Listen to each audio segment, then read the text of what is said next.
Ang tunog ng mga papel na inihagi sa sahig ay parang sampal sa tahimik na opisina.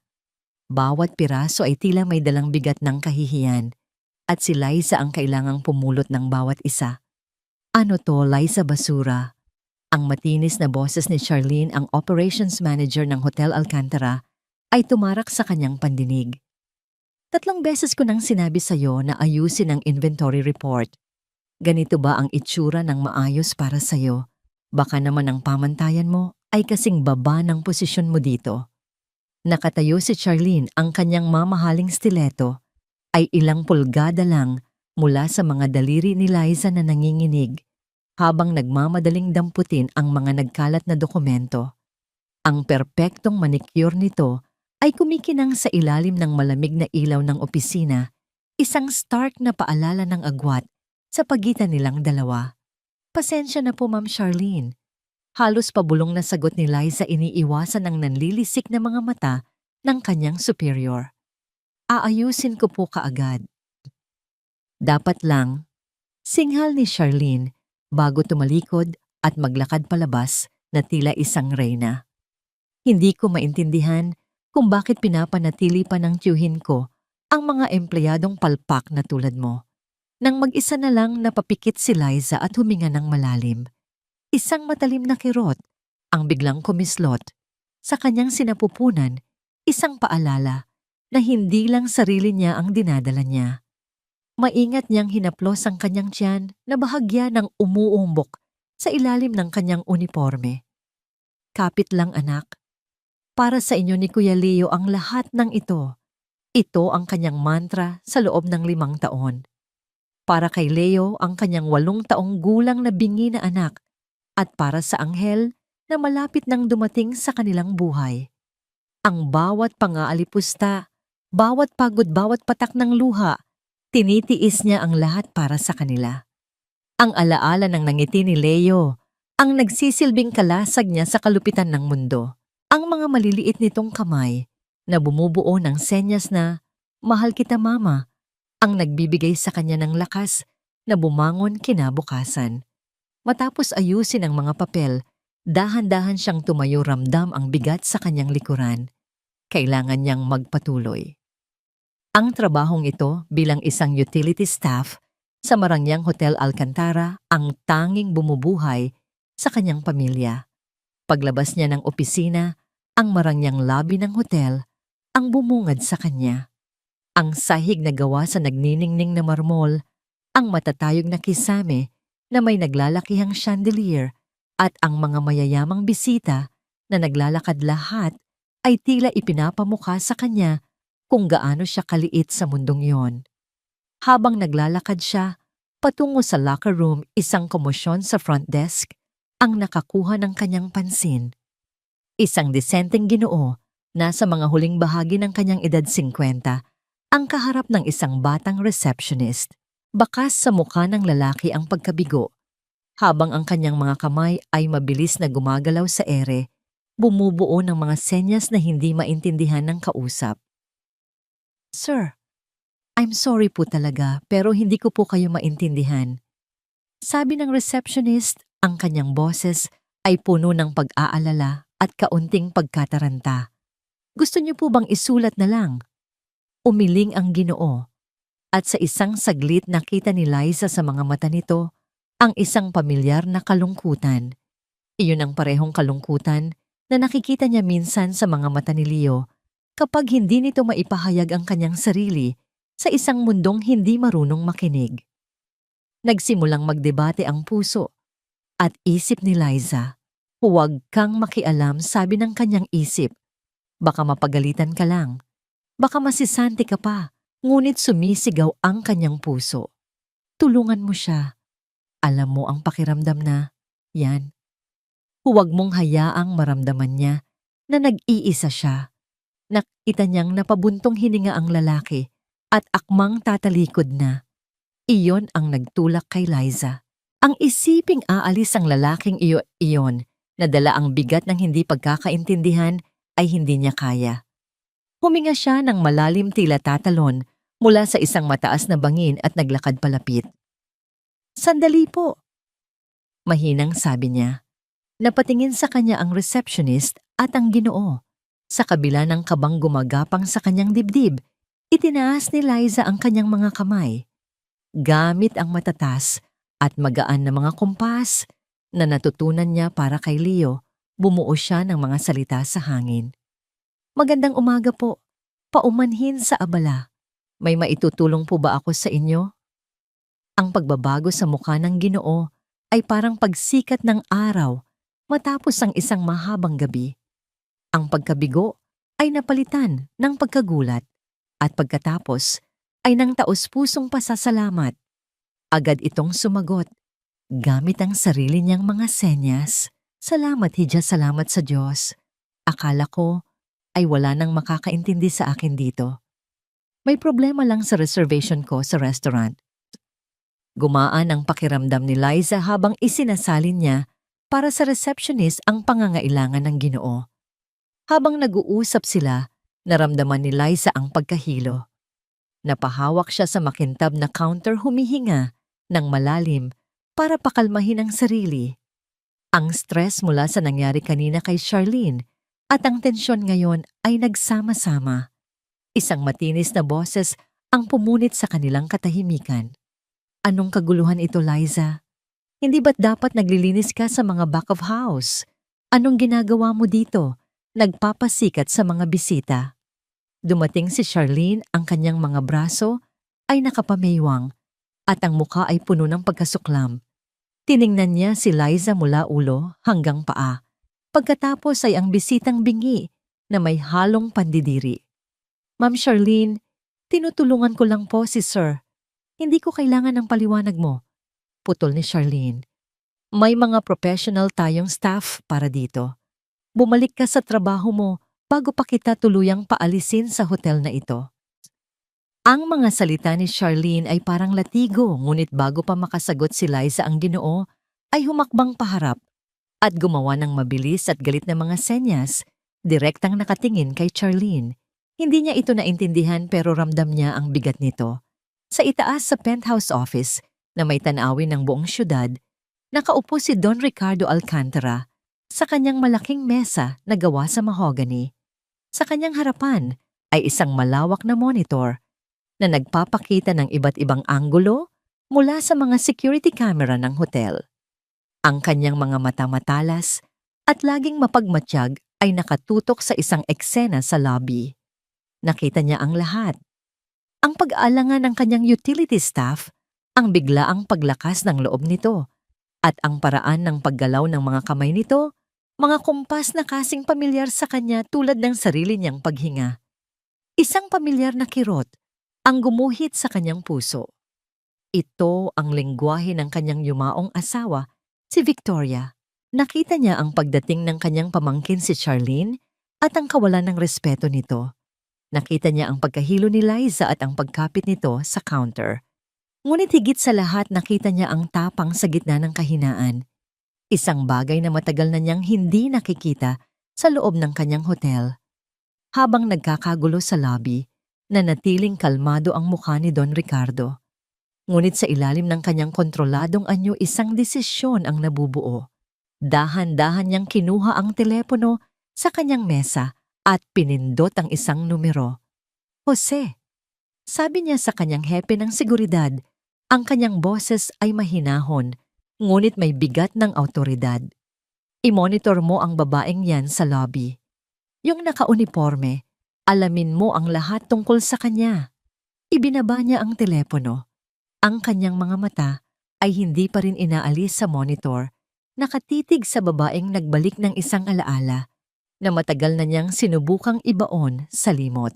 Sa unang pagkakataon sa loob ng maraming taon, isang bagay ang nakapukaw sa interes ng malamig at makapangyarihang si Don Ricardo Alcantara.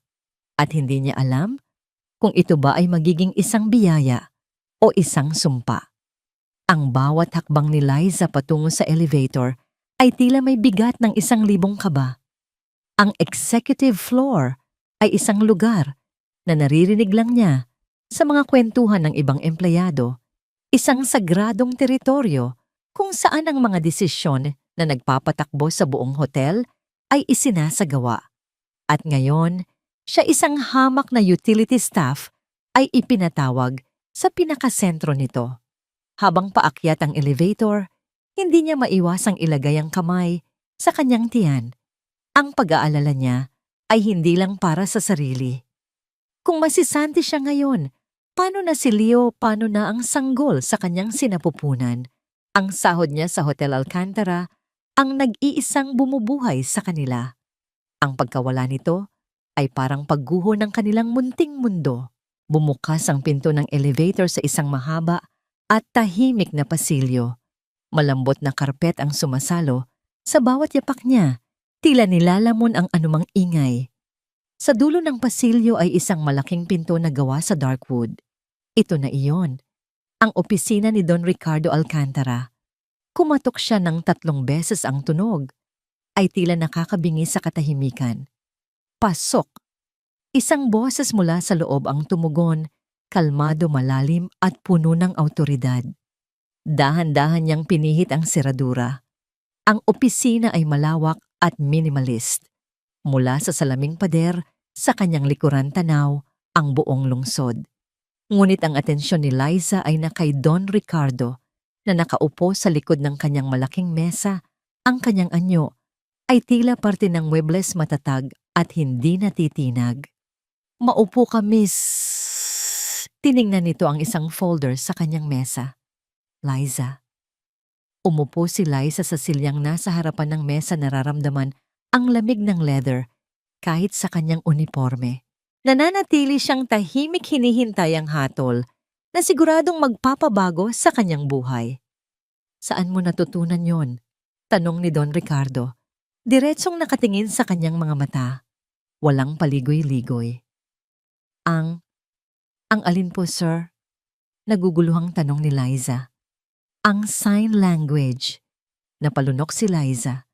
"Sa anak ko po, si Leo," bingi po siya. Sa pagbanggit pa lang sa pangalan ng anak, isang bahagyang init ang gumapang sa kanyang dibdib. Nagbibigay ng kaunting lakas. "Kailangan ko pong matuto para makausap siya, para maramdaman niyang parte siya ng mundo namin." Isang saglit na katahimikan ang namagitan. Hindi nagbago ang ekspresyon ni Don Ricardo, pero may kung anong nag-iba sa kanyang mga mata. Isang kislapang. Hindi sigurado si Liza kung ano. Kalungkutan, alaala. "May isang taong mahalaga sa akin na ganoon din magsalita." Sabi ni Don Ricardo, ang kanyang boses ay bahagyang lumambot, tila nanggagaling sa isang malayong lugar. Matagal na panahon na. Mabilis itong umiling, tila itinaboy ang isang di nakikitang anino at ibinalik ang kanyang malamig na postura. "Ang ginawa mo kanina ay lampas sa iyong tungkulin. Maaari kang mapahamak." Eto na. Inihanda ni Liza ang kanyang sarili. "Pasensya na po, sir. Gusto ko lang po talagang tumulong. Hindi ko po sinasadyang..." "Pero hindi ka napahamak," putol ni Don Ricardo. "Sa halip nagpakita ka ng inisyatiba. At iyan ang kulang sa hotel na ito." Natigilan si Liza. Hindi ito ang inaasahan niya. Mula bukas, pagpapatuloy ng CEO, pansamantala kang aalisin sa iyong kasalukuyang posisyon. Magiging temporary assistant ka ng aking pamangkin, si Miss Charlene.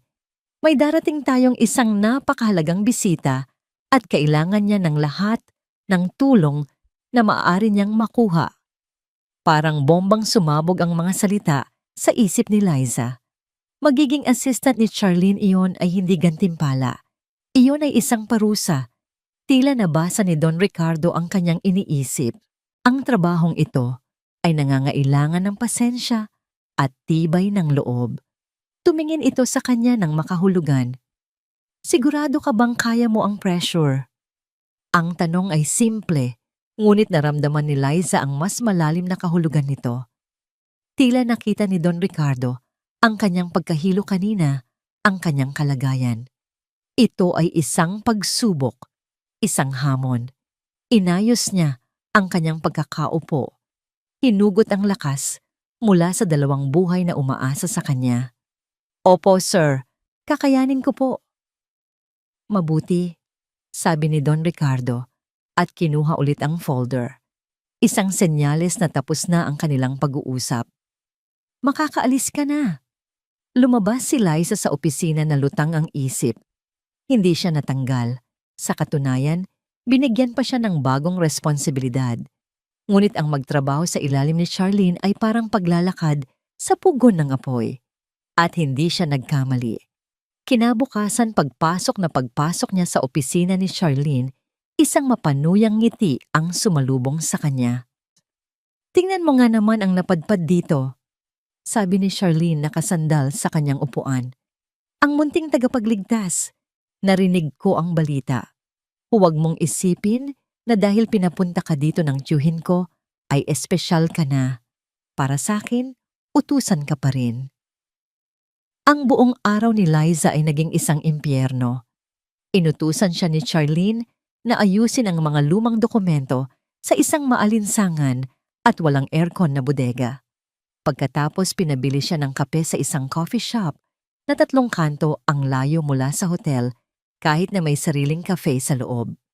Ang pinakamatindi ay nang utusan siyang ilipat ang 3 kahon ng mga lumang brochure mula sa isang sulok ng opisina patungo sa isa pa. Habang buhat-buhat niya ang unang kahon, naramdaman niya ang pagprotesta ng kanyang likod at ang pagkirot ng kanyang tiyan. Dahan-dahan naman, sabi ni Charlene na may halong pang-aasar. Baka mabagok ka pa. Sayang naman ang talento mo. Tiniis ni Liza ang lahat. Bawat utos, bawat insulto. Ngumiti siya at sinabing, "Opo, ma'am." Hanggang sa manhid na ang kanyang mga labi. Gabi na nang matapos siya. Pagod na pagod ang tanging nasa isip niya ay ang umuwi at mayakap si Leo. Habang papalabas siya ng pinto, narinig niya ang boses ni Charlene na may kausap sa telepono. Oo, siya na nga. Sabi ni Charlene, ang boses ay tila may lason. Bukas ng gabi ang dinner. Siguraduhin mong espesyal ang luto para sa VIP natin. Isang bagay na hinding-hindi niya malilimutan. May isang pause. Huwag kang mag-alala sa assistant ko. Ako ang bahala sa kanya. Oo, plano ko to. Oras na para malaman ng lahat kung saan lang siya lulugar. Napatigil si Liza sa likod ng pinto. Ang kanyang puso ay biglang kumabog ng malakas. Ang VIP, ang hapunan, ang espesyal na luto. Isang malamig na takot ang gumapang sa kanyang buong katawan. Ano man ang binabalak ni Charlene, alam ni Liza na siya ang nasa sentro nito. At alam niyang hindi ito magiging maganda. Si Daniel Alcantara ay hindi isang taong mahilig magkulong sa opisina. Para sa kanya, ang tunay na pulso ng hotel ay hindi matatagpuan sa mga meeting room o sa mga financial report, kundi sa mga pasilyo kung saan nagtatrabaho ang mga tunay na nagpapatakbo nito, ang mga housekeeper, chef at staff. Kaya naman, hindi katakataka na natagpuan niya ang kanyang sarili sa isang service hallway malapit sa main kitchen. Ngunit isang boses ang pumigil sa kanyang paglalakad. Pamilyar, matinis, puno ng arogansya. Si Charlene. Nakatago sa isang sulok, nakita niya ang kanyang pinsan na may kausap sa telepono malapit sa pinto ng dry pantry. Basta't gawin mo na lang, narinig niyang sabi ni Charlene iritado. Siguraduhin mong walang sino man ang makakaalam, lalo na ang head chef. Sabihin mo na lang na special instruction ko yon, isang maliit na pagbabago sa recipe. Kumunot ang noo ni Daniel. Anong pagbabago sa recipe ang kailangang ilihim sa head chef? Perfect, sabi ni Charlene. Bago ibaba ang tawag, isang nangiti ng tagumpay ang gumuhit sa kanyang mga labi. Mabilis siyang umalis, hindi napansin ang anino ni Daniel na nagmamasid sa dilim. Hindi naintindihan ni Daniel ang buong konteksto, ngunit isang binhi ng pagdududa ang naitanim sa kanyang isipan. Samantala, para kay Liza ang bawat araw ay isang pagsubok sa kanyang katatagan. Ngunit sa kabila ng walang katapusang pang-aapi ni Charlene, hindi nawala ang kanyang kabutihang loob. Nakita siya ng ibang staff na tinutulungan ng isang matandang laundry worker na namulot ng mga nahulog na linen. Madalas siyang ngumingiti sa mga maintenance crew. Sa isang mundo kung saan lahat ay abala, si Liza ay mayroong sandali para makita ang iba. At napansin ito ni Daniel. Mula sa malayo pinagmamasdan niya si Liza. Nakikita niya ang determinasyon sa mga mata nito, ngunit nakikita rin niya ang pagod. Nakikita niya kung paano ito biglang hihinto para huminga ng malalim habang ang isang kamay ay protektadong nakapatong sa kanyang tiyan. At doon niya naintindihan.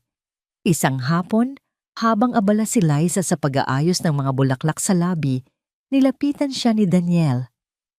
"Mukhang pagod ka na," sabi nito, iniabot sa kanya ang isang bote ng tubig. "Uminom ka muna." Nagulat si Liza. Bihira siyang kausapin ng mga alkantara, maliban kung may iuutos. Tiningnan niya si Daniel, ang anak ng may-ari. Hindi tulad ni Charlene, mayroong sinseridad sa mga mata nito. "Salamat po, Sir Daniel," sabi niya, tinanggap ang tubig. "Daniel na lang," sagot nito, bahagyang nangumiti. "At huwag mong masyadong pagurin ang sarili mo." Ang tingin nito ay bumaba sa kanyang tiyan sa isang saglit, puno ng pag-unawa, bago ito tumalikod at umalis. Ang maliit na kilos na yon ay parang isang patak ng ulan sa isang tuyong lupa para kay Liza. Isang paalala na mayroon pa ring kabutihan sa lugar na yon. Ngunit ang kabutihang yon ay mabilis na tinabunan ng kadiliman. Ang pinakamasamang araw ay dumating. Si Liza ang inatasan ni Charlene na i-finalize ang guest list at seating arrangement para sa pribadong hapunan ng VIP kinabukasan. Ito ay isang napakahalagang dokumento. Nakaupo siya sa isang maliit na mesa sa gilid ng opisina, lubos na nakatuon. "Liza," tawag ni Charlene mula sa kanyang mesa. Pag-angat ng tingin ni Liza, nakita niya si Charlene na papalapit, may dalang isang tasang kape na umuusok pa.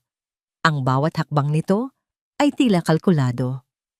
"Kailangan ko yung report ngayon na," sabi ni Charlene. Itinatapat ang tasa ng kape sa ibabaw mismo ng mga papel na inaayos ni Liza. Bago pa makatayo si Liza, sinadya ni Charlene na matabig ang mesa. Ang mainit na kape ay bumuhos sa mga dokumento, kumakalat na parang isang maitim na mantsa. Isang bahagi nito ang tumalsik sa kamay ni Liza. "Are!" Napasigaw si Liza, mabilis na binawi ang kanyang kamay. At sa isang iglap ay napahawak sa kanyang tiyan, tila pinoprotektahan ito mula sa panganib. "Ano ba yan?" sigaw ni Charlene, puno ng pagkukunwari. "Tingnan mo ang ginawa mo. Ang clumsy-clumsy mo talaga. Paano na to? Kailangan yan bukas." Walang bakas ng pag-aalala sa mukha ni Charlene. Tanging galit at paninisi.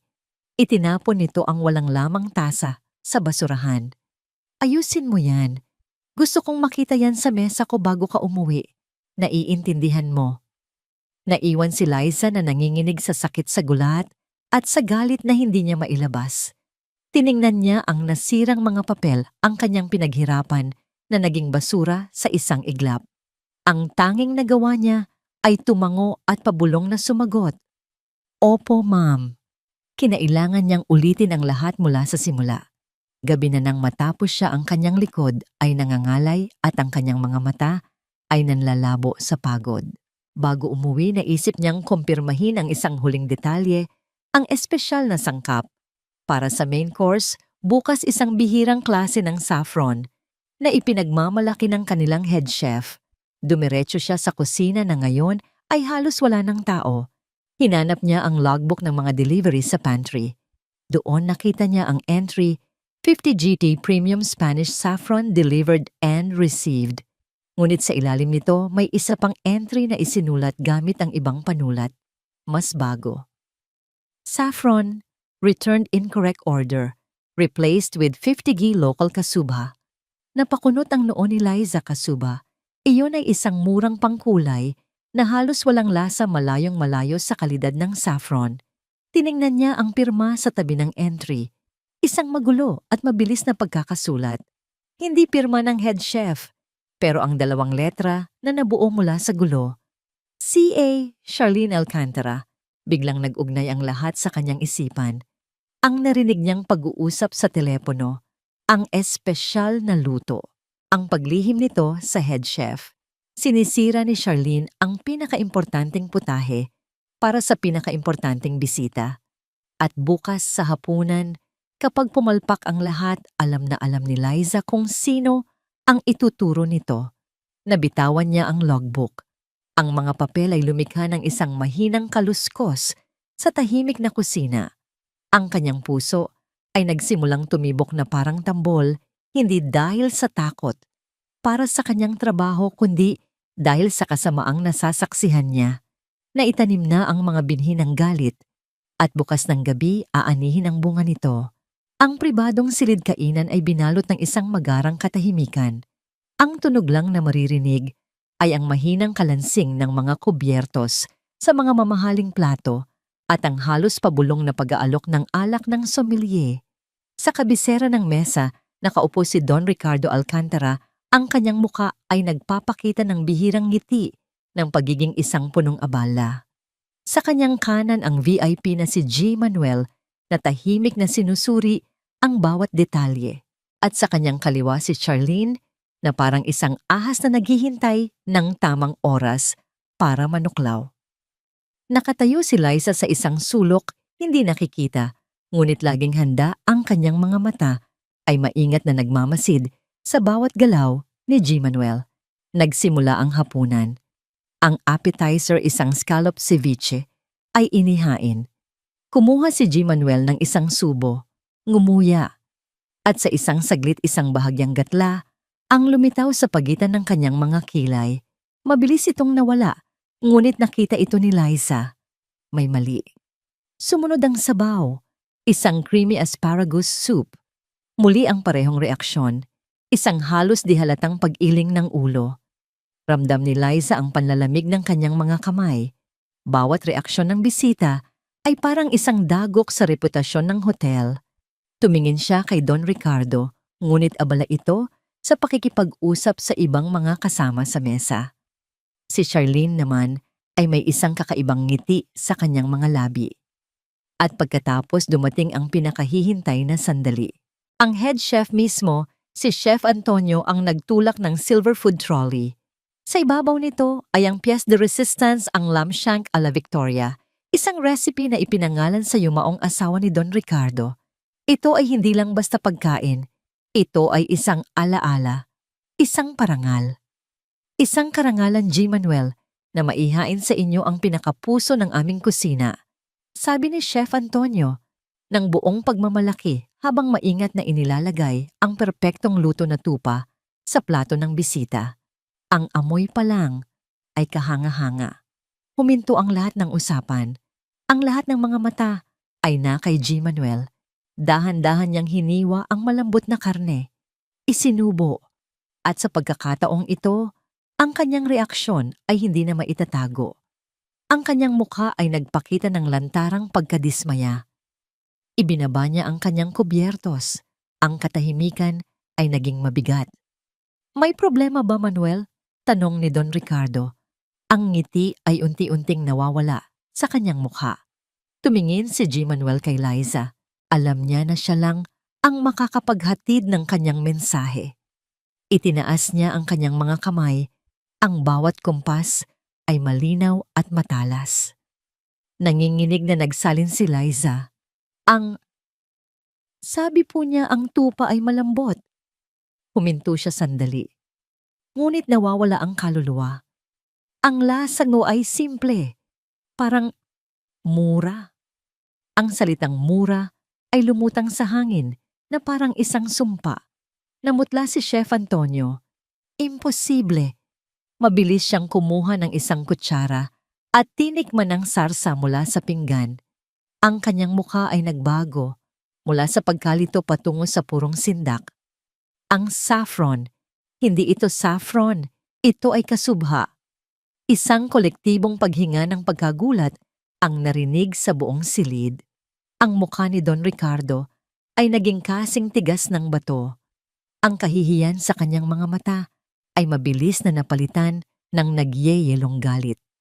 Ito ay isang direktang insulto sa alaala ng kanyang asawa. Bago pa man may makapagsalita, tumayo si Charlene, ang kanyang daliri ay nakaturo ng diretso kay Liza. Siya ang may kasalanan. Sigaw niya, ang kanyang boses ay umaalingaw-ngaw. Nakita ko siya kahapon na palihim na pumapasok sa pantry. Siguradong may kinalikot siya. Simula nang dumating siya dito, wala na siyang ginawa kundi makialam. Isang baguhan na nagpapanggap na magaling para mapansin. Ang akusasyon ay napakabilis at napakabigat. Lahat ng mata ay napunta kay Liza. Hindi po totoo yan. Nauutal na sagot ni Liza, ang kanyang mundo ay biglang umikot. Ang bigat ng kasinungalingan ay parang isang pader na bumagsak sa kanya.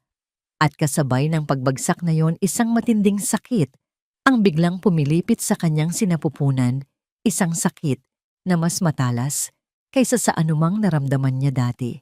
Napahawak siya sa kanyang tiyan na payukod at napasinghap sa sakit.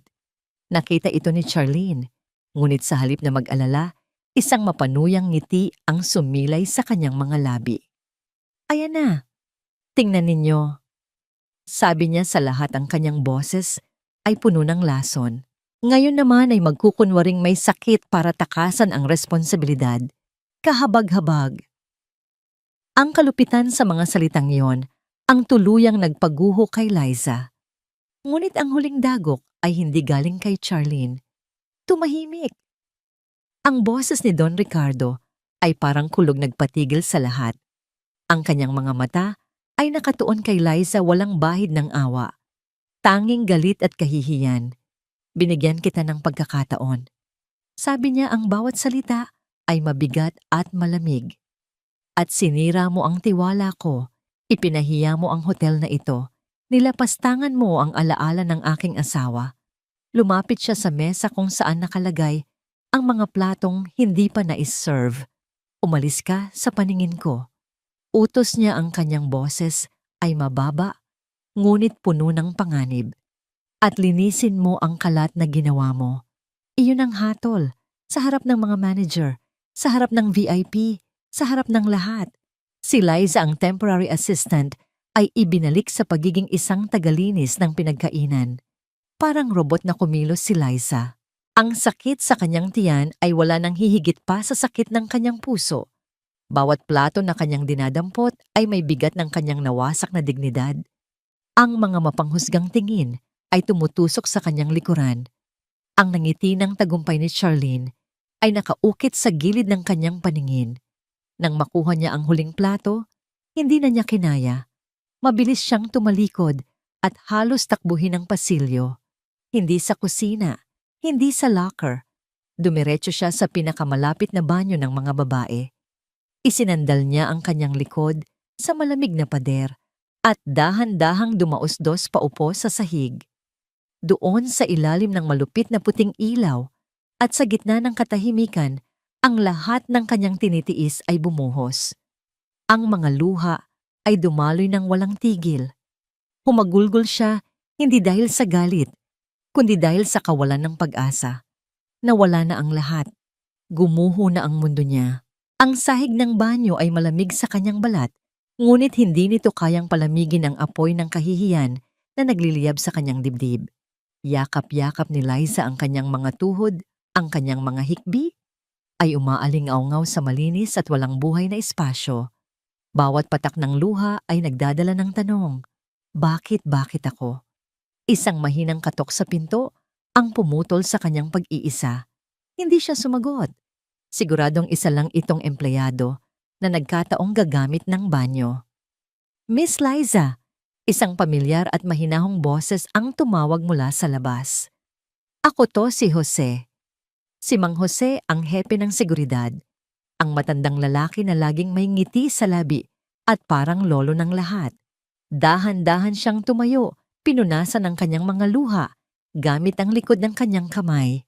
Binuksan niya ang pinto ng bahagya. Nakatayo roon si Mang Jose, ang kanyang muka ay puno ng pag-aalala. May hawak na isang malinis na panyo. "Nakita ko ang lahat." Sabi nito sa mahinang boses, iniabot sa kanya ang panyo. Kinuha ito ni Liza, ang kanyang mga daliri, ay nanginginig pa rin. Hindi ka dapat umiiyak ng dahil sa kasinungalingan. Pagpapatuloy ni Mang Jose. Alam ko ang totoo at mayroon akong patunay. Napatingala si Liza isang kislap ng pag-asa ang sumilay sa kanyang mga mata. Ang mga kamera ay hindi nagsisinungaling hijab paliwanag ni Mang Jose. Nakita ko si Ma'am Charlene malapit sa pantry kagabi sa oras na hindi naman siya dapat nandoon. Ang recording nasa akin. Parang isang sinag ng liwanag ang tumagos sa madilim na silid ng kanyang kawalan ng pag-asa. May ebidensya, hindi siya nababaliw. Bago pa man siya makapagpasalamat, isa pang boses ang narinig nila sa pasilyo. Liza, Mang Jose, si Daniel hingal na hingal ang muka ay puno ng pag-aalala. Kanina pa kita hinahanap. Ayos ka lang ba? Ang baby mo? Ang tanong ni Daniel ay hindi tungkol sa hotel, hindi tungkol sa VIP, kundi tungkol sa kanya, sa kanila ng kanyang anak. Ang simpleng pag-aalalang iyon ay mas tumagos pa sa puso ni Liza kaysa sa anumang salita. Tumango lang siya, hindi pa rin makapagsalita. Huwag kang maniwala sa kanila, Liza. Mariing sabi ni Daniel, ang kanyang mga mata ay nag-aapoy sa galit na hindi para sa kanya, kundi para sa kanya. Alam kong hindi mo gagawin yon. Kakausapin ko si Papa. Hiho, mag-ingat ka. Babala ni Mang Jose. Mainit ang ulo ng ama mo. Hindi ako natatakot. Sagot ni Daniel, ang kanyang tingin ay matatag. Minsan kailangang marinig ni Papa ang katotohanan kahit na ayaw niyang pakinggan. Tumalikod si Daniel at nagmarch siya patungo sa elevator ng executive floor. Naiwan si Liza at Mang Jose parehong may pag-asa at takot sa maaaring mangyari. Malakas na bumukas ang pinto ng opisina ni Don Ricardo. Pumasok si Daniel na tila isang bagyo. Daniel, anong kabastusan ito? Singhal ni Don Ricardo, nagulat sa biglaang pagpasok ng anak. Kabastusan. Tumawang mapait si Daniel. Gusto ninyong pag-usapan ng kabastusan, Ama. Pag-usapan natin ang ginawa ninyo kanina. Ang ginawa ko ay para protektahan ang pangalan ng hotel na ito. Tumaas ang boses ni Don Ricardo. Hindi. Ang ginawa ninyo ay maghugas ng kamay. Naghahanap kayo ng masisisi para iligtas ang sarili ninyong reputasyon. Ganti ni Daniel. Hindi ninyo man lang inalam ang katotohanan. Hinusgahan ninyo kaagad ang isang taong walang kalaban-laban. Wala kang alam sa nangyari. Ang alam ko ay inosente si Liza. Sigaw ni Daniel. At ang mas masahol pa, hindi lang isang empleyado ang ipinahiya ninyo. Itinulak ninyo sa bingit ng kapahamakan ang isang babaeng nagdadalang tao. Ang huling pangungusap ay tumama kay Don Ricardo na parang isang malakas na sampal. Natigilan siya. Ang galit sa kanyang mukha ay napalitan ng isang bagay na mas komplikado. Wala kang pakialam sa kanya. Malamig na sabi ni Don Ricardo, sinusubukang bawiin ang kanyang kontrol. Bumalik ka sa trabaho mo. Hindi. Matigas na sagot ni Daniel. Hindi ako aalis hanggat hindi ninyo inaayos ang gulong ito. Kung hindi ninyo kayang maging makatarungan, Ama, paano pa kayo aasahan ng mga taong nagtatrabaho para sa inyo? Umiling si Don Ricardo, ang kanyang panga ay tumigas. Lumabas ka. Sa huling pagkakataon, tiningnan ni Daniel ang kanyang ama, ang kanyang mga mata ay puno ng pagkadismaya. Tumalikod siya at lumabas, isinara ang pinto nang may puwersa na umalingaw-ngaw sa buong silid. Naiwang mag-isa, napaupo si Don Ricardo sa kanyang silya. Ang galit ay unti-unting napalitan ng isang nakakabinging katahimikan. Ang mga salita ni Daniel ay umuulit-ulit sa kanyang isipan. Isang babaeng nagdadalang tao. Tumingin siya sa kanyang mesa. Sa gilid nito ay isang maliit na silver frame. Ang larawan ng kanyang asawa, si Victoria na nakangiti. Ang mga kamay nito sa larawan ay nakasenyas ng mahal kita. Ano kaya ang sasabihin ni Victoria kung nakita niya ang nangyari si Victoria na laging kumakampi sa mga naaapi? Si Victoria na may pusong puno ng pag-unawa at habag. Naalala niya ang mga kamay ni Liza ang parehong lengguwahe. Naalala niya ang sinabi nito, "Kailangan kong matuto para makausap ang anak ko." Isang malamig na pakiramdam ang gumapang sa kanyang dibdib. Hindi ito galit. Ito ay duda. Pag-aalinlangan sa sarili niyang desisyon. Binuksan niya ang isang drawer at kinuha ang folder ni Liza. Binasa niya ulit. Single mother. Isang anak si Leo, 8 taong gulang bingi. Walang ibang nakalagay tungkol sa pagbubuntis. Ang kanyang reaksyon kanina ay hindi lang dahil sa kahihiyan. Ito ay dahil sa sakit. Ang paglapastangan sa recipe ni Victoria ay parang paglapastangan sa alaala nito. At sa sobrang sakit naging bulag siya. Ngayon, sa katahimikan ng kanyang opisina, ang pader ng kanyang galit ay nagsimulang magkabitak-bitak. Matagal siyang nakatitig sa larawan ni Victoria. Pagkatapos, dahan-dahan niyang kinuha ang telepono. Cynthia, sabi niya sa kanyang sekretarya, patawagin mo si Liza dito sa opisina ko. Ngayon din. Ibinaba niya ang telepono. Hindi niya alam kung ano ang sasabihin. Ngunit alam niyang kailangan niyang harapin ang babaeng hinusgahan niya. Kailangan niyang malaman kung ang nakita niya kanina ay isang pagkakamali ng isang empleyado o isang pagkakamali ng isang pinuno. Isang huling pagkakataon, isang huling sugal. Ang gabi ay tila walang katapusan. Pagka-uwi ni Liza natagpuan niya si Leo na mahimbing nang natutulog yakap-yakap ang isang maliit na unan. Sa tabi nito ay isang drawing, isang stick figure ng isang babae na may malaking tiyan at isang maliit na bata na may nakasulat sa itaas, "Mama, ang galing mo."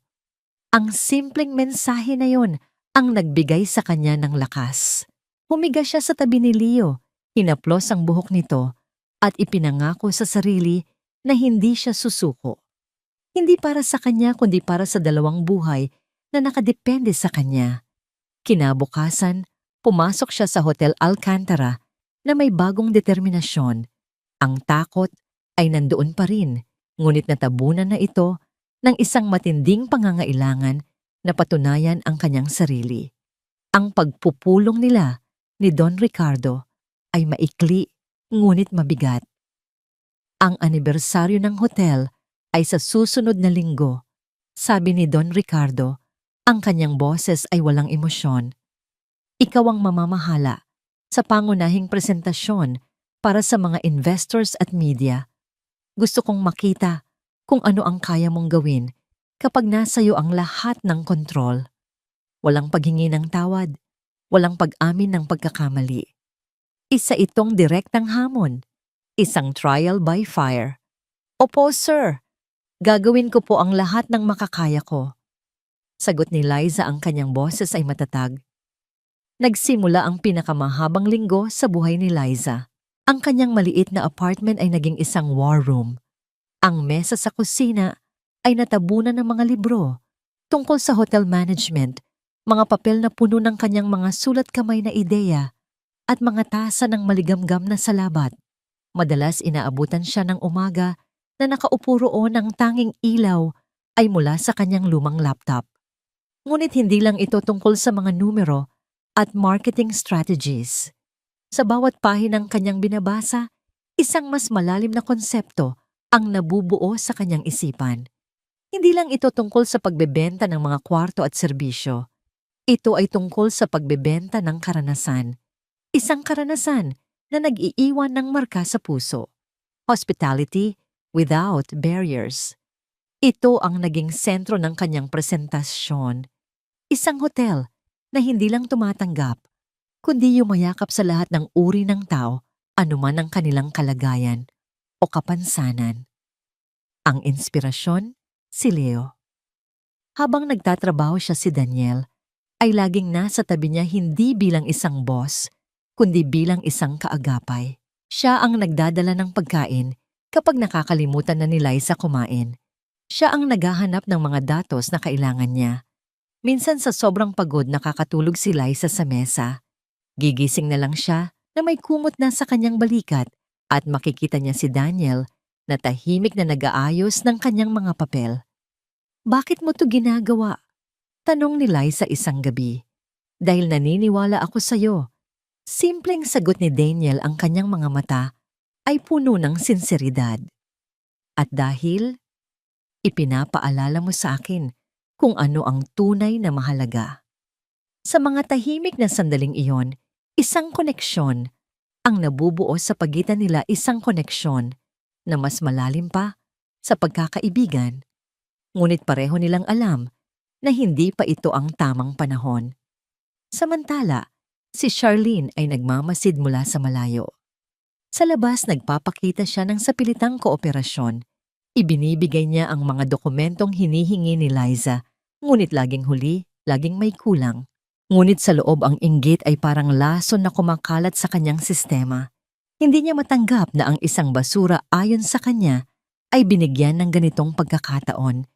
"Hayaan mo siyang magpakasaya," bulong niya sa sarili isang hapon habang pinapanood si Liza na abala. Tingnan natin kung hanggang saan ang galing niya. Isang gabi, 2 araw bago ang anibersaryo, nangyari ang sabotahe.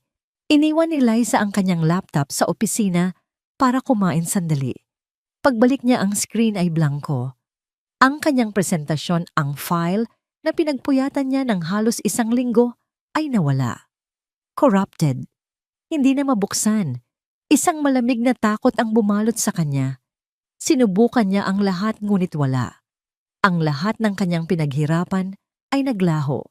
Halos maiyak siya sa frustrasyon. Alam niyang si Charlene ang may gawa nito. Walang duda.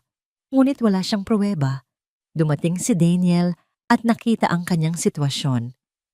"Gagawan natin ng paraan," sabi nito, sinusubukang pakalmahin si Liza. "Paano?"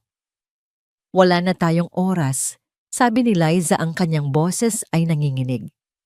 "Magtitiwala ka sa akin," sabi ni Daniel. Tinawagan niya ang kanilang IT expert. Magdamag silang nagtrabaho. Si Daniel at ang IT ay sinubukang i-recover ang file, habang si Liza, gamit ang kanyang mga natitirang notes, ay sinimulang buuin muli ang presentasyon mula sa simula sa ibang computer. Sa sobrang stress at pagod, naramdaman niya ang matinding pagkirot sa kanyang likod at tiyan. Napahawak siya sa mesa, humihinga ng malalim. "Liza, magpahinga ka muna," sabi ni Daniel, puno ng pag-aalala. "Hindi pwede." Sagot niya, ang pawis ay tumutulo sa kanyang noo. "Kailangan kong tapusin to para sa mga anak ko." Natapos nila ang bagong presentasyon ilang oras bago magsimula ang kaganapan.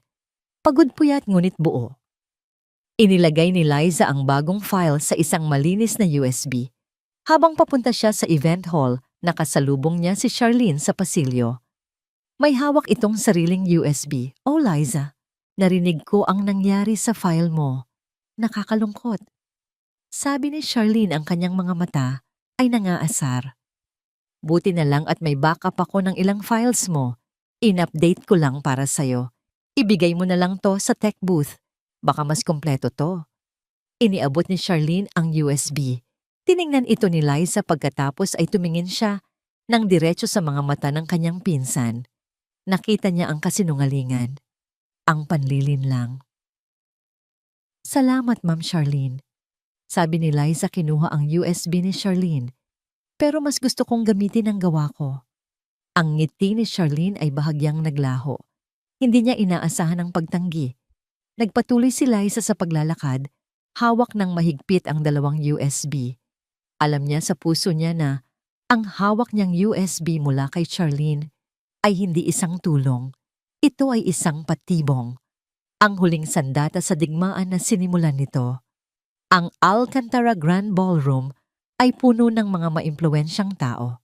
Mga investors na may matalas na mata, mga mamamahayag na may handang mga kamera at mga VIPs na sanay sa karangyaan. Ang hangin ay puno ng amoy ng mamahaling pabango at ng mahinang ugong ng mga nag-uusap. Sa gitna ng lahat, sa likod ng entablado, nakatayo si Liza, ang kanyang puso ay tumitibok na parang isang tambol sa digmaan. Inabot niya sa technician ang kanyang USB. Ito po yung final presentation. Sabi niya ang kanyang boses ay bahagyang nanginginig. Ngunit bago pa man niya ito, maisaksak isang kamay ang pumigil sa kanya. Si Charlene. Teka, sabi ni Charlene na may awtoridad, isang peking ngiti ang nakapaskil sa kanyang mukha. Liza, sa sobrang stress mo, baka yung luma ang naibigay mo. Tiyuhin. Lumingon ito kay Don Ricardo na papalapit. Para makasiguro, sinabihan ko na ang tech na gamitin ang backup na inihanda ko. Ito ang pinaka-updated na version. Bago pa makaprotesta si Liza, mabilis na kumilos si Charlene. Kinuha nito ang USB mula sa kamay ng technician at pinalitan ng sarili niya. Tumingin ito kay Liza na may babala sa mga mata, nagpapahiwatig na huwag gagawa ng eksena. Walang nagawa si Liza. Ayaw niyang magsimula ng gulo sa harap ng kanyang amo at ng lahat. Napilitan siyang manahimik, isang mapait na lasa ang namuo sa kanyang lalamunan. Dumating ang sandali. Ang mga ilaw ay humina. Isang spotlight ang tumutok sa gitna ng entablado. At ngayon, para ibahagi ang hinaharap ng Hotel Alcantara, narito si Miss Liza Anunsio ng MC. Huminga siya ng malalim, para kay Leo, para sa baby ko. Naglakad siya papunta sa entablado. Ang bawat hakbang ay isang pagsubok sa kanyang tapang. Ang liwanag ay nakakasilaw. Naramdaman niya ang daan-daang pares ng mata na nakatutok sa kanya. Magandang gabi po sa inyong lahat. Simula niya sinusubukang panatilihing matatag ang kanyang boses. Ang Hotel Alcantara ay hindi lamang isang gusali. Ito ay isang tahanan, isang pangako ng... Sa likuran niya ang malaking LED screen ay umilaw, ngunit ang lumabas ay hindi ang logo ng hotel. Ang unang larawan ay isang litrato niya kuha mula sa malayo habang naglilinis siya ng sahig, mukhang pagod at gusgusin. Pagkatapos isang text ang lumabas sa ibabaw nito, ang bagong mukha ng Alcantara, isang katulong. Isang mahinang tawanan ang narinig mula sa audience. Nanigas si Liza. Sumunod ang isa pang larawan. Isang candid shot niya na nakahawak sa kanyang tiyan, ang muka ay bakas ang pagod. Ang text, single mother, pabigat sa kumpanya. Ang tawanan ay naging bulungan. Ang mga bulungan ay naging mapanghusgang mga tingin. At ang huli, ang pinakamasakit sa lahat. Isang malabong larawan ni Leo na naglalaro na may malaking question mark sa tabi nito. At ang mga salitang tumarak sa puso ni Liza na parang punyal, sino ang ama? Isang iskandalo na itinatago. Ang buong ballroom ay napuno ng kaguluhan. Ang mga kamera ay nagsimulang mag-flash. Ang dignidad ni Liza ay hinubaran at iwinagayway sa harap ng lahat. Sa isang sulok ng silid, nakatayo si Charlene, ang kanyang mga braso ay nakahalukip-kip, isang nangiti ng purong tagumpay ang nakaguhit sa kanyang mukha. Ito ang kanyang obra maestra. Si Liza ay parang binuhusan ng nagyayelong tubig. Hindi siya makagalaw. Hindi siya makahinga. Ang sakit. Ang sakit ay hindi lang sa kanyang puso. Isang matinding paghihilab ang biglang kumislot sa kanyang sinapupunan. Mas malakas, mas matagal kaysa sa dati. Napahawak siya sa podium para suportahan ang sarili, ang kanyang mukha ay namutla. Napakagat siya sa kanyang labi para pigilan ang isang daing. Ang stress, ang kahihiyan, ang galit, lahat ay nagsama-sama at nag-trigger ng isang bagay na hindi niya inaasahan. Itigil yan. Sigaw ni Don Ricardo mula sa kanyang upuan. Ang kanyang mukha ay puno ng galit at pagkalito. Tumayo siya, handang tapusin ang buong kaganapan. Nagsimulang magdilim ang paningin ni Liza. Ang mga tunog sa paligid ay unti-unting humihina. Ito na ba ang katapusan? Susuko na lang ba siya dito? Ngunit sa gitna ng kaguluhan, sa gitna ng sakit, isang maliit na figura ang nakakuha ng kanyang pansin. Sa gilid ng audience, malapit sa exit, nakatayo si Daniel. At sa tabi niya si Leo. Dinala ni Daniel ang kanyang anak para sana isorpresa siya para makita nito ang tagumpay ng kanyang ina. Ngunit sa halip na saksihan nito ang kanyang pinakamadilim na sandali. Ang mga mata ni Leo ay puno ng pagkalito at takot. Ngunit nang magtama ang kanilang mga mata, itinaas ni Leo ang kanyang maliliit na kamay. Dahan-dahan bumuo ito ng mga senyas, isang mensahe na para lang sa kanya. Mama, huwag. Takot. Mama, magaling. Isang patak ng luha ang dumaloy sa pisngi ni Liza, ngunit hindi ito luha ng pagkatalo. Ang mga salita ng kanyang anak na sinabi sa wika ng kanilang mga puso ay parang isang liwanag na tumagos sa kadiliman. Nagbigay ito sa kanya ng lakas na hindi niya alam na mayroon siya. Humigpit ang kapit niya sa podium. Dahan-dahan niyang itinuwid ang kanyang likod kahit na ang bawat paggalaw ay nagdudulot ng matinding sakit. Huminga siya ng malalim. Hinarap niya ang mga larawan sa likod niya. Pagkatapos hinarap niya ang audience. Ang takot sa kanyang mga mata ay napalitan ng isang nag-aapoy na determinasyon. Hindi pa tapos ang laban. Ngayon pa lang ito magsisimula. Isang nakabibinging katahimikan ang bumalot sa ballroom. Ang mga mapanirang imahe ay nanatiling nakapaskil sa malaking screen, tila mga tropeyo ng kalupitan ni Charlene. Ang mga tao ay naghihintay, hindi nila alam kung para saan, ngunit lahat sila ay nakatutok kay Liza. Hinihintay nila siyang masira, tumakbo o umiyak. Ngunit hindi yun ang ginawa niya. Dahan-dahan niyang binitiwan ng podium. Sa bawat paghilab ng kanyang tiyan, humuhugot siya ng lakas sa halip na kahinaan.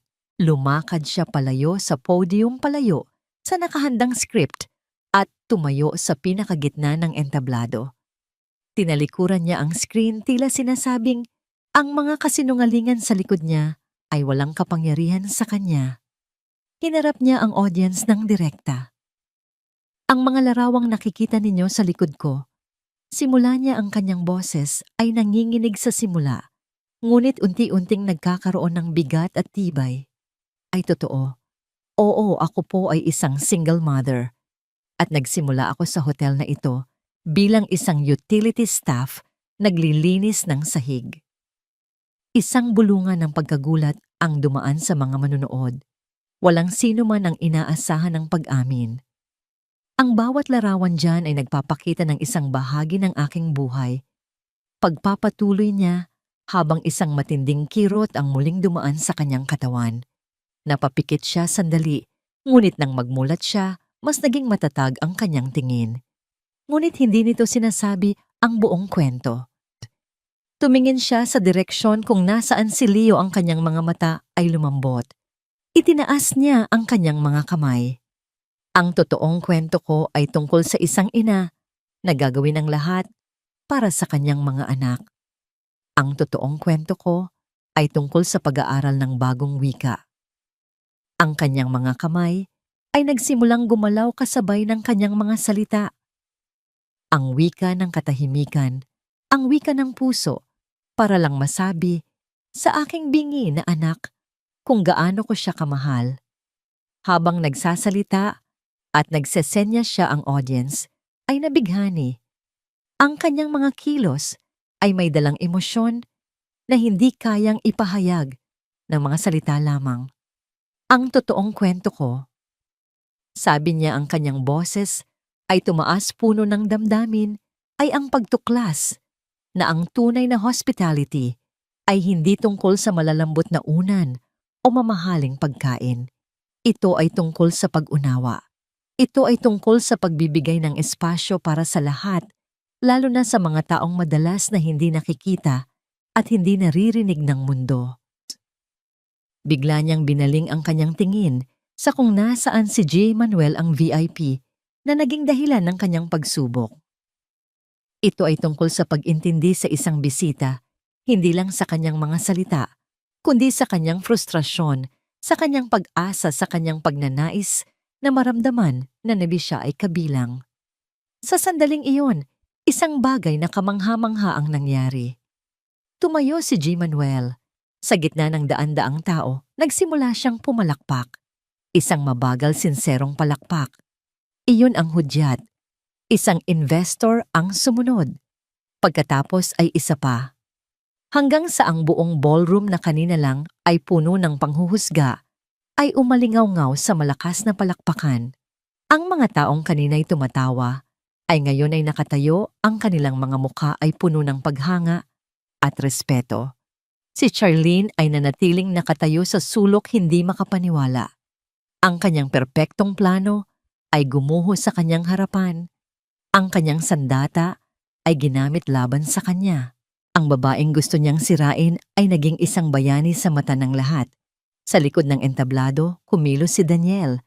Mabilis niyang nilapitan ang technician. Nasaan ang USB na ibinigay ni Ma'am Charlene?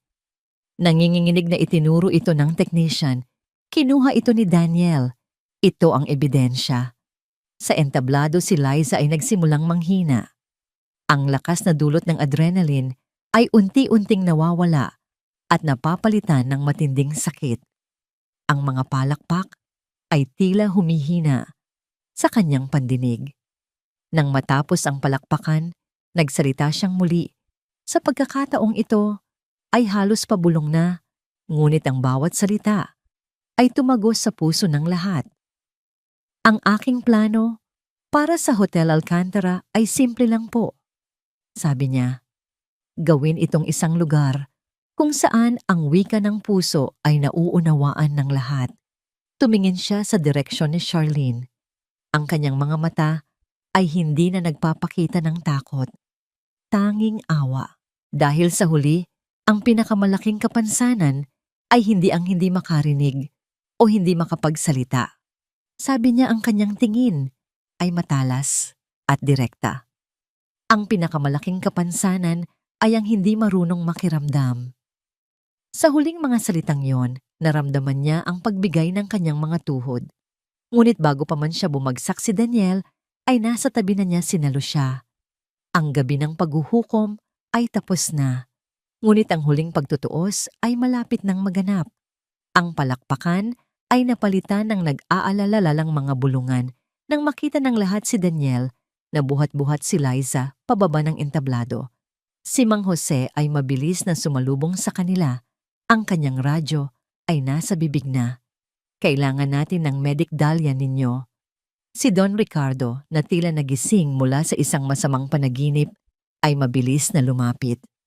Ang galit sa kanyang mukha ay napalitan ng purong pag-aalala. Anong nangyayari? Nagsisimula na siyang mag-labor papa. Sagot ni Daniel ang kanyang boses ay puno ng pangamba. Kailangan natin siyang dalhin sa ospital ngayon na. Sa gitna ng kaguluhan sinubukan ni Charlene na tumakas. Dahan-dahan siyang naglakad patungo sa exit, inaasahang walang sinuman ang makakapansin sa kanya. Ngunit isang matigas na kamay ang humawak sa kanyang braso. Saan ka pupunta, Charlene? Tanong ni Don Ricardo. Ang kanyang boses ay malamig at walang emosyon na mas nakakatakot kaysa sa anumang sigaw. Pagkatapos ng ilang minuto, ang ballroom ay halos wala ng tao maliban sa iilang staff na nag-aayos. Sa isang pribadong lounge, sa tabi nito, ang pinto ay sarado. Sa loob ang hangin ay mabigat at puno ng tensyon. Nakaupo si Liza sa isang sofa habang si Daniel ay hindi umaalis sa tabi niya, hawak ang kanyang kamay. Sa tapat nila nakatayo si Charlene, ang kanyang muka ay namumutla. Si Don Ricardo at Mang Jose ay nakatayo sa gilid tila mga hukom na handa nang magbigay ng hatol. Tapos na ang pagpapanggap. Charlene! Sabi ni Don Ricardo, ang kanyang boses ay kalmado, ngunit may bigat ng isang paparating na bagyo. Hindi ko alam ang sinasabi ninyo, Tio. Sagot ni Charlene, sinusubukang panatilihin ang kanyang tapang. Biktima rin ako dito. Sinira niya heto ang USB mo. Sabi ni Daniel, inilapag ito sa mesa na may malakas na kalabog. At heto ang testimonya ng technician na nagsabing ikaw mismo ang nag-utos sa kanya na ito ang gamitin. Maaring nagkamali lang ako ng kuha. At heto ang CCTV footage, sabat ni Mang Jose. Ipinapakita ang screen ng isang tablet. Malinaw na nakikita si Charlene na palihim na pumapasok sa opisina ni Liza noong gabi. Bago ang event, sa oras na wala ng tao. Ano ang ginagawa mo doon, Ma'am Charlene? Ang bawat ebidensya ay parang isang pako na ipinupukpok sa kabaong ng kanyang mga kasinungalingan. Wala nang matakbuhan si Charlene. Ang kanyang mga mata ay nagsimulang mag-apoy sa galit at desperasyon. Tumingin siya kay Liza na ngayon ay humihinga ng malalim, nilalabanan ang bawat paghilab. Ikaw. Sigaw ni Charlene, ang kanyang daliri ay nanginginig habang nakaturo kay Liza. Ikaw ang may kasalanan ng lahat ng ito. Simula nang dumating ka dito, sinira mo ang lahat. Isa ka lang basura, isang oportunista na ginagamit ang kalagayan mo para makuha ang awa ng lahat, lalo na ang awa ng tiyuhin ko. Hindi yan totoo. Mahinang sagot ni Liza, ngunit ang kanyang bigad ay puno ng lakas. Ang tanging ginawa ko ay magtrabaho ng marangal. Marangal. Tumawa si Charlene nang walang kagalakan. Nilandi mo ang anak niya. Ginamit mo ang pagiging kawawa mo. Ako dapat ang nasa posisyon na, yan ako ang alkantara. Ako ang karapat-dapat. Ang pagiging isang alkantara ay hindi isang pribilehiyo, Charlene. Isa itong responsibilidad. Sabi ni Don Ricardo, ang kanyang boses ay puno ng pagkadismaya. Isang responsibilidad na bigo mong gampanan. At ano ang ginawa niya para maging karapat-dapat? Hamon ni Charlene, ang kanyang tingin ay bumalik kay Liza. Ang magdala ng iskandalo sa pamilyang ito. Tingnan mo siya. Isang mahinang nilalang na malapit ng manganak ng isa na namang batang walang ama. Tama na. Sigaw ni Daniel, tumayo sa pagitan nila. Ngunit huli na ang lahat. Sa huling mga salita, dahan-dahang tumayo si Liza, hawak ang kanyang tiyan. Ang kanyang mga mata ay nakatitig kay Charlene. Maari mong sabihin ang lahat ng gusto mo tungkol sa akin. Sabi ni Liza, ang kanyang boses ay mahinahon, ngunit may matinding bigat. Pero huwag na huwag mong idadamay ang mga anak ko. Dahil ang katotohanan ay laging mananaig. Ang kalmadong lakas ni Liza ang tuluyang nagtulak kay Charlene sa bingit ng kabaliwan. Ang kontrol na pinag-iingatan niya ay biglang gumuho. Sa isang mabilis at marahas na kilos, sumugod siya. Wala kang alam. Ang tunog ng isang malakas na sampal ay umalingaw-ngaw sa buong silid. Ngunit hindi si Liza ang tinamaan. Mabilis na humarang si Daniel at ang sampal ay tumama sa kanyang pisngi. Kasabay nito, sa sobrang lakas ng tulak, nawala ng balanse si Charlene at napasubsob sa sahig. Charlene! Sigaw ni Don Ricardo, hindi sa pag-aalala, kundi sa purong galit. Ngunit ang sigaw niya ay natabunan ng isang mahinang daing. Napatingin ang lahat kay Liza. Nakahawak siya sa sofa, ang kanyang mukha ay puno ng sakit. At sa sahig sa ilalim niya isang basang mantsa, ang unti-unting lumalaki. Pumutok na ang kanyang panubigan. Diyos ko, sigaw ni Daniel. Binaliwala niya ang sakit sa kanyang pisngi at mabilis na lumapit kay Liza. Papa ang ambulansya. Ang huling imahe na nakita ni Charlene habang siya ay nakaluhod sa sahig ay si Don Ricardo na nakatingin sa kanya na may ekspresyong hindi niya malilimutan, isang halo ng galit, pagkasuklam at ang pinakamasakit sa lahat, panghihinayang, security. Sabi ni Don Ricardo sa kanyang radyo, ang kanyang boses ay kasing lamig ng yelo. Ilabas ninyo si Miss Charlene sa hotel na ito. Siguraduhin ninyong hindi na siya makakabalik. Kailanman.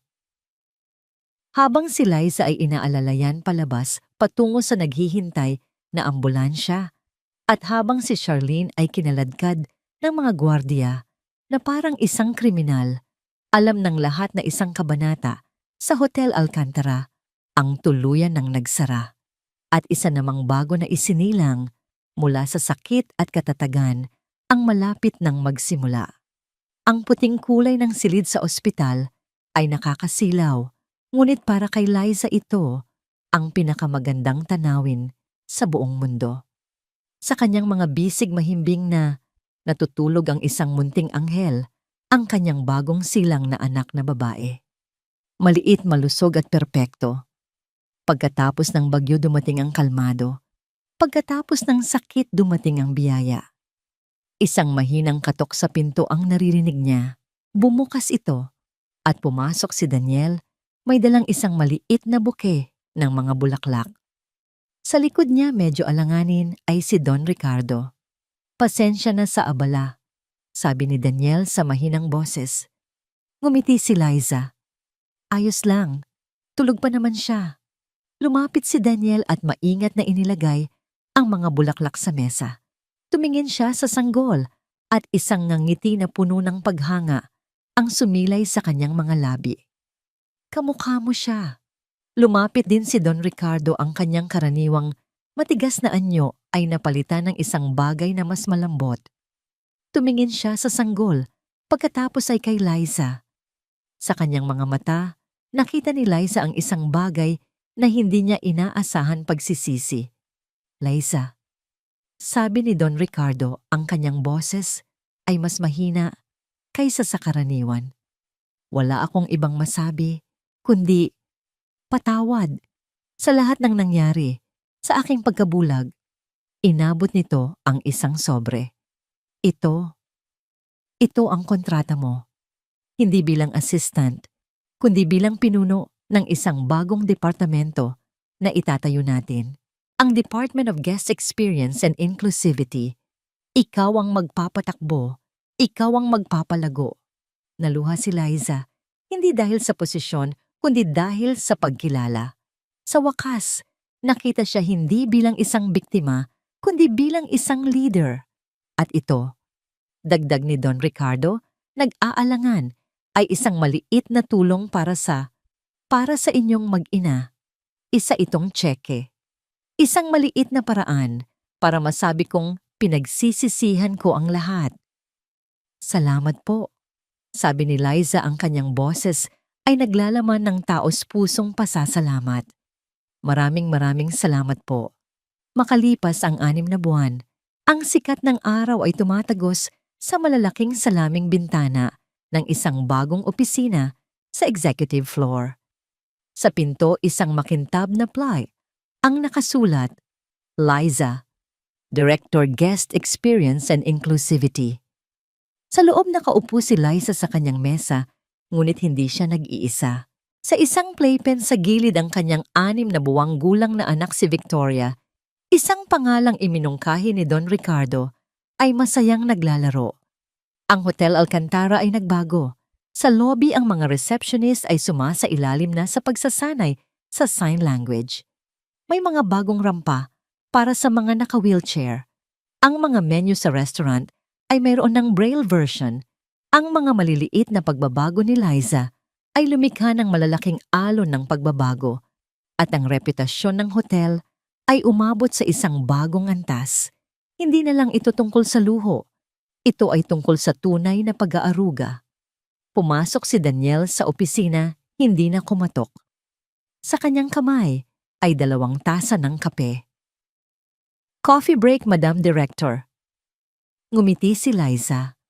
Ang relasyon nila ay namukadkad sa isang maganda at hindi minadaling paraan. Sila ay naging magkatuwang sa trabaho at sa buhay. Madalas, sa pagtatapos ng araw sabay silang uuwi, kasama si Victoria at si Leo, na ngayon ay mas masayahin at mas palakaibigan, lalo na't itinuturing na niyang Tito Daniel ang kasama ng kanyang ina. May sulat para sa'yo, sabi ni Daniel. Iniabot ang isang sobre. Binuksan ito ni Liza. Galing ito kay Gia Manuel. Ngayon, sila ay magkaibigan na. Sa sulat ikinuwento niya kung paano ang kwento ni Liza na isinulat niya sa kanyang sikat na blog ay nagbigay inspirasyon sa maraming iba pang negosyo na maging mas inklusibo. Ang iyong tinig, Liza. Sulat niya, kahit na nagsimula sa katahimikan ay ngayon ay isa sa pinakamalakas na naririnig sa industriya. Sa hapon na yon, isang di pangkaraniwang bisita ang dumating. Si Don Ricardo, na bihirang bumaba mula sa kanyang penthouse office, ay lumabas para maglakad-lakad sa lobby. Ngunit hindi siya nag-iisa. Kasama niya si Leo. Magkahawak kamay sila habang itinuturo ni Don Ricardo ang iba't ibang bagay. Si Leo naman ay masayang nagsesenyas at si Don Ricardo sa abot ng kanyang makakaya ay sumasagot din gamit ang mga senyas na natutunan niya mula kay Liza.